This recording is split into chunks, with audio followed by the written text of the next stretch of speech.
दांत वाली बहू। रंजना कभी ब्रश नहीं करती थी। उसे कितनी बार उसके माँ बाप ने डांटा, लेकिन उसका कोई असर उस पर होता ही नहीं था, जिस कारण से उसके दांत पीले पीले हो जाते हैं। शादी के बाद। अरे बहू, वैसे तो तुझ में कोई कमी नहीं है, पर तेरे दांत इतने पीले कैसे हैं बेटा? कैसे मतलब? कोई सर्जरी थोड़ी ना कराइए। वो तो क्या है ना, मैं ब्रश नहीं करती थी तो पीले हो गए। अब क्या करूं? आप कहें तो लाल करवा लूं या फिर काले? यार ये क्या है, क्यों माँ से लड़ रही हो? लड़ रही हूँ? अरे मैं लड़ रही हूँ या ये बोल रही है कि दांत पीले हैं, पीले। अरे तपस्या थोड़ी ना की है इन्हें पीले करने के लिए। बकायदा ब्रश नहीं किया है 20 साल तक, तब जाकर। छी, कैसी बात कर रही हो? ये उस वक्त तो पीले नहीं थे जब हम लोग तुम्हें देखने आए थे। अरे तब साफ करवा लिया होगा डेंटिस्ट के पास जाकर। अब देखो कैसे पीले पीले लग रहे हैं। रंजना सास की तरफ गुस्से से देखती है। फिर शुरू हो गई पीले पीले पीले।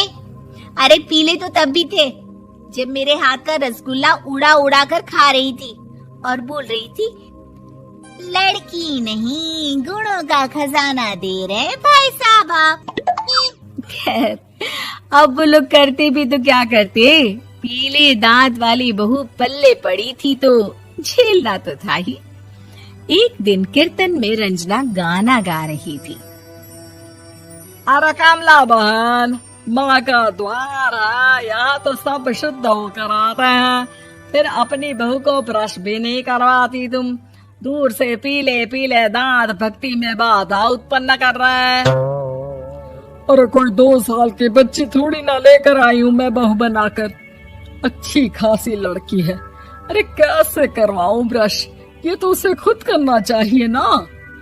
अब माँ बाप तो इसके जैसे तैसे निपटा दिए, ये नहीं सोचा कि सास कैसे संभालेगी।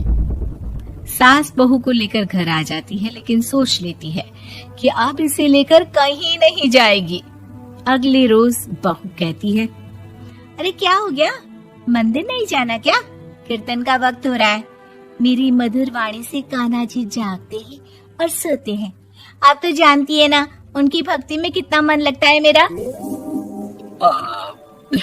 वो क्या है ना, तबीयत ठीक नहीं लग रही है मेरी, आराम करूंगी मैं। तबीयत ठीक नहीं लग रही? अभी तो मिथुन के गाने पर नाच रही थी आप, और अब बोल रही है कि तबीयत ठीक नहीं लग रही। अरे भक्ति में मन लगा लो सासू माँ, ऊपर जाना है, क्या मुंह दिखाओगी आप? हाँ? सास को बहू की बात पर गुस्सा आ जाता है। मैं क्या मुंह दिखाऊंगी, इसकी चिंता तो ना कर, समझी? अपने मुंह की चिंता कर, जो ये पीले पीले दांत लेकर हर जगह पहुंच जाती है। पता है लोग कितना मजाक बनाते हैं। ना जी ना, मैं नहीं जाना कहीं तेरे साथ। तो ये बात है। कोई ना, मत जाओ, मैं अपने कमरे में ही बैठकर भक्ति कर लूंगी। ऊपर वाला दांत थोड़ी ना देखता है, मन देखता है, भावना देखता है। और अरे बस बस, तू सब कुछ दिखा, बस ये सफेद चमकदार दांत ना दिखाना किसी को, है? जा यहाँ से। बहू को सास की बात का कोई फर्क नहीं पड़ता, वो तो जैसी थी वैसी ही रह जाती है। सुबह नहाकर किचन में खाना बनाना, फिर खाना खाना, कीर्तन भजन करना और सो जाना। एक दिन, माँ जी मैं सहेली के घर जा रही हूँ, शाम को लेट आऊंगी। हाँ हाँ तो जाना, मैंने कौन सा तेरी आरती करनी है घर पर बैठकर।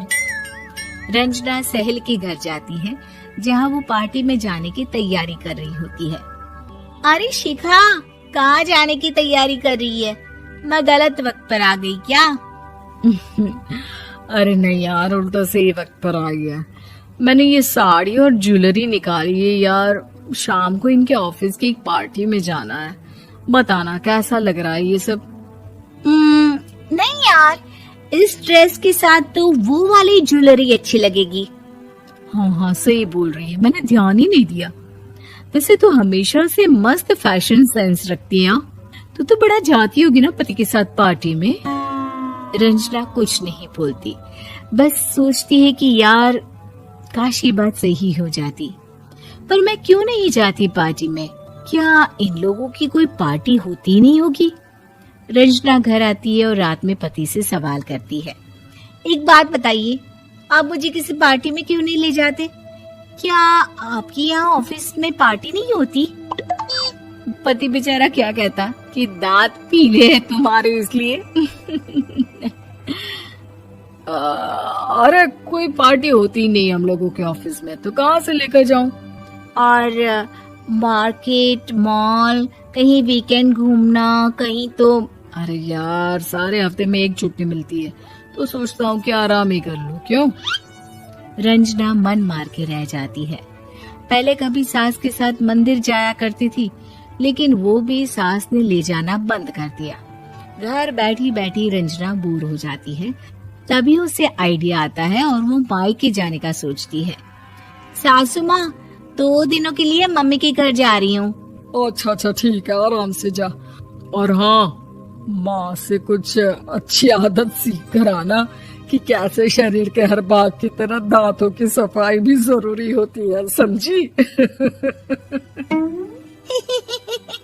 शुरू हो गई ना आप? वो लोग आपकी तरह नहीं है कि छोटी छोटी बात का बतंगड़ बना दे। उन लोगों के लिए मैं मायने रखती हूँ, ना कि मेरे पीले पीले दांत। रंजना माँ को बिना बताए उन लोगों को सरप्राइज देती है, लेकिन जैसे ही वो दरवाजे पर पहुंचती है, अंदर देखती है कि घर वाले कहीं जा रहे होते हैं। अब माँ, काश रंजना दीदी के दांतों वाली प्रॉब्लम नहीं होती, तो वो भी हम लोगों के साथ चलती ना बुआ जी की बेटी की शादी में। हाँ बेटा, लेकिन अब उसे कौन समझाए कि उसको उसके पीले दांत नहीं दिखते, लेकिन उसके आसपास के लोगों को कितना एम्बैरेसिंग फील कराते हैं। मुझे तो कितनी बार उसके स्कूल की टीचर ने शिकायत की कि उसके साथ कोई लड़की बैठना भी नहीं चाहती, और ना ही कॉलेज में कोई उससे बात करना चाहता था। लेकिन पता नहीं क्यों उसे ये बात समझ में ही नहीं आती। कोई कमी नहीं है उस लड़की में, बस यही कि दांत पीले हैं।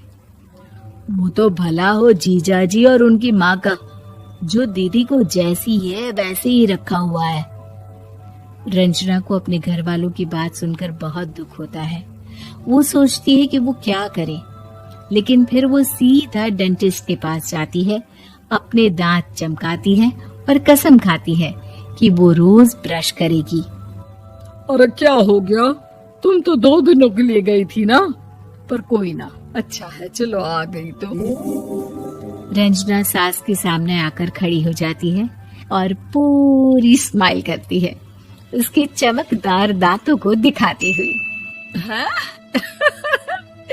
चले मंदिर। माँ, मुझे माफ कर दीजिए, मैंने आप लोगों को बहुत एम्बैरेसिंग फील करवाया। मैं आज से रोज ब्रश करूंगी।